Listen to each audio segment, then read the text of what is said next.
Welcome all of you. So in this video we are going to see why, in spite of trying a lot, some of the students cannot score. Sometimes you complain about this, that you are not being able to score in spite of trying a lot. Now why this is happening, let us quickly see what are the points where we should improve.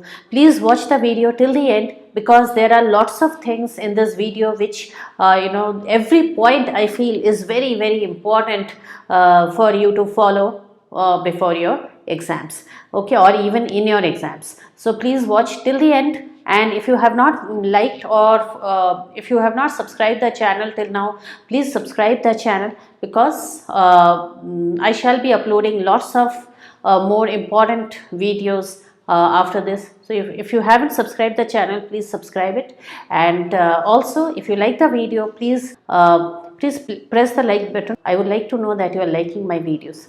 Okay, so let's start. Now the first thing in this chapter, the very first thing, everybody has told you, they have told you a million times, so I am not going to repeat it anymore. We'll just write the point. Yes, of course, practice. Maths, the number one point is always practice. Okay, you have to practice. Second thing, then one thing I would like to tell you, you should work maths from two books. Work from two textbooks. Always work from two textbooks. That is important. Okay, so not just from one textbook, not from your only school textbook, but then use two textbooks. The third one. Now the third point is, when you do the practice, don't do any alternate sums or anything. Okay, some children, what they will do, some students will do, they will pick up questions of each type of one question they will do. That is not enough. Practice has to be done. All the sums in the exercise from the beginning to the end. No alternates, okay, or just types. No picking up types and all. It does not help. That you will forget unless you do all the sums. Okay, then work from two books, as I said. So if you are from ICSE, pick up, you can take Selina, and RS Agarwal is also there in ICSE now, or ML Agarwal. If you are in CBSE, of course you have to do your NCRT. Along with the NCRT, you can take up RS Agarwal or RD Sharma. Okay, then now in some textbooks, in many textbooks in fact, they are giving MCQs now. So do the MCQs. MCQs are a very excellent way to learn the concept in a short time. Okay, they don't only help in your MCQ questions, they teach you the concept in a very short time. Fifth method. There are many question papers given at the end of the textbook. Now, I have seen students, without doing that, without completing the exercise, without doing the MCQs in the textbook, they start buying sample papers, and they start attempting questions from sample papers without completing their own book. So do the question papers at the end of the text, behind the book. Okay, behind the textbook. So that is important. Do the question papers behind the textbook. Then when you are doing trigonometry, now here I want to tell, whenever you are doing trigonometry, please don't stress yourself unnecessarily. All you have to learn is sine, cos and tan, and for 45, 90, 30, 0 and 60 degree, only learn sine, cos, tan value. Rest all the values, please stop learning them. You can just do the reciprocals, find cosec, do the reciprocal of cos and find sec, do the reciprocal of tan and find cot. So please don't stress yourself unnecessarily by learning material which can be done very well in the exam easily. Okay, now what's the seventh thing? Now this is one very important point. I keep telling the students, but I sometimes feel the students are not realizing its importance. If you have got a question in cylinder, spheres, cones, please factorize. Okay, please factorize. If you don't factorize, you will not be able to, unless you factorize, you will not be able to complete the paper in time. Of course, you might be able to do the sum, but then these are very big sums, lots of calculation. So you have to factorize and you have to reduce a lot. Okay, so if it is, you know, what do I mean by reducing is, if it is n spheres which is being melted and formed into a cylinder or something, how many spheres are required?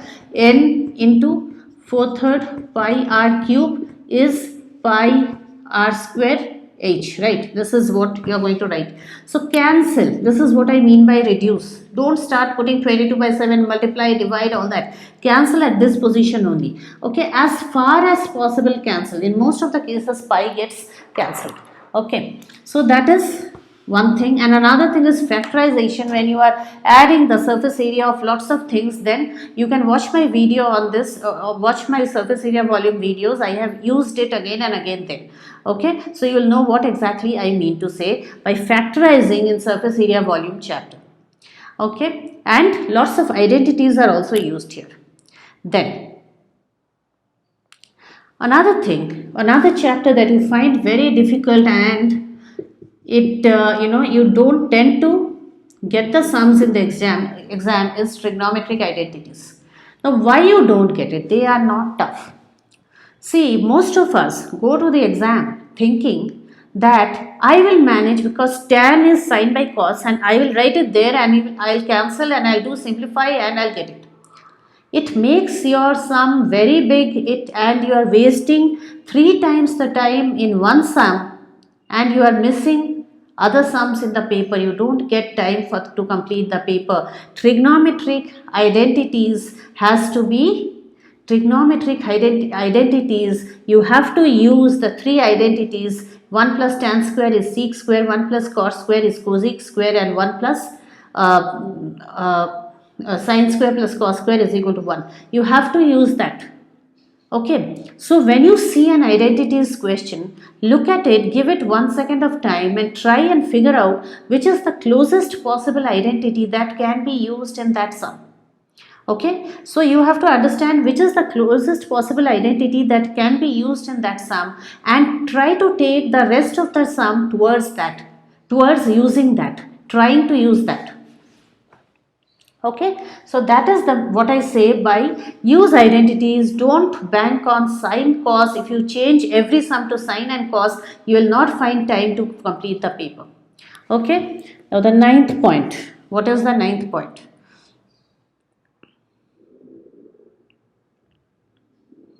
If it is an MCQ, okay, sometimes you all complain that such huge questions are given in the MCQ.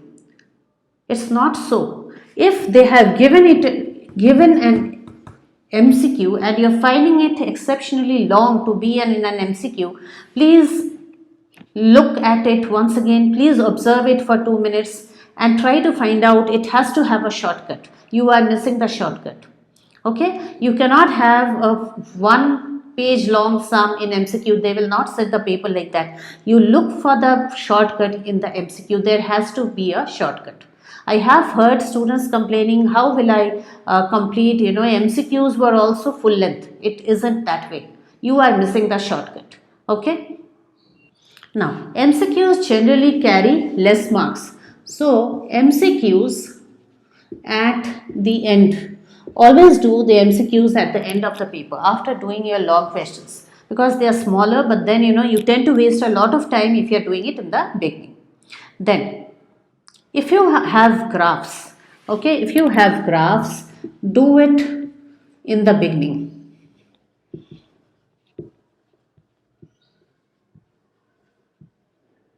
Okay, graphs should be done in the beginning. Why I say this?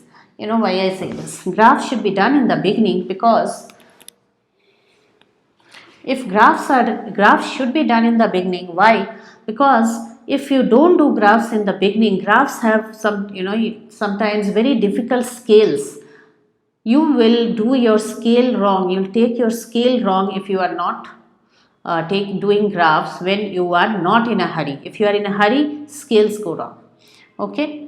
And lastly, that's my 12th point.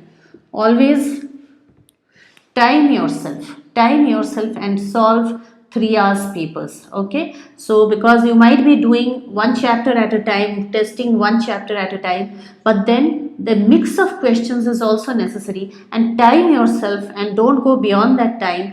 Take 3 hours or whatever time is given in your exam and complete one full complete papers. Practice full question papers by timing yourself. So time yourself and complete full length papers. That should be your practice. Otherwise, you will find it very tough to complete papers in the exam.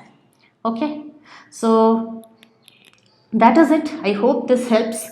These are few points I felt. Apart from practice, you might be missing these few points. Okay, and apart from this, you should know your formula well, little, and your formula here. Where do we have formula? We have formula here. We need some formula for factorizing, that is the algebraic identities done in 8th standard.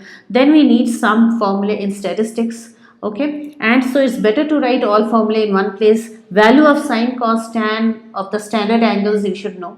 Okay, so, and then surface area volume has a lot of formula of surface area, sphere and all that, sphere, cylinder, all that. So you have formula in lots of other chapters. So collect all the formula in one place and then see to it that you know all the formula well. Okay, so that is it. I hope this helps. If you have liked the video, don't forget to press the like button, and if you haven't subscribed, you can subscribe the channel. Please subscribe the channel. Okay, that's it for today. Bye then.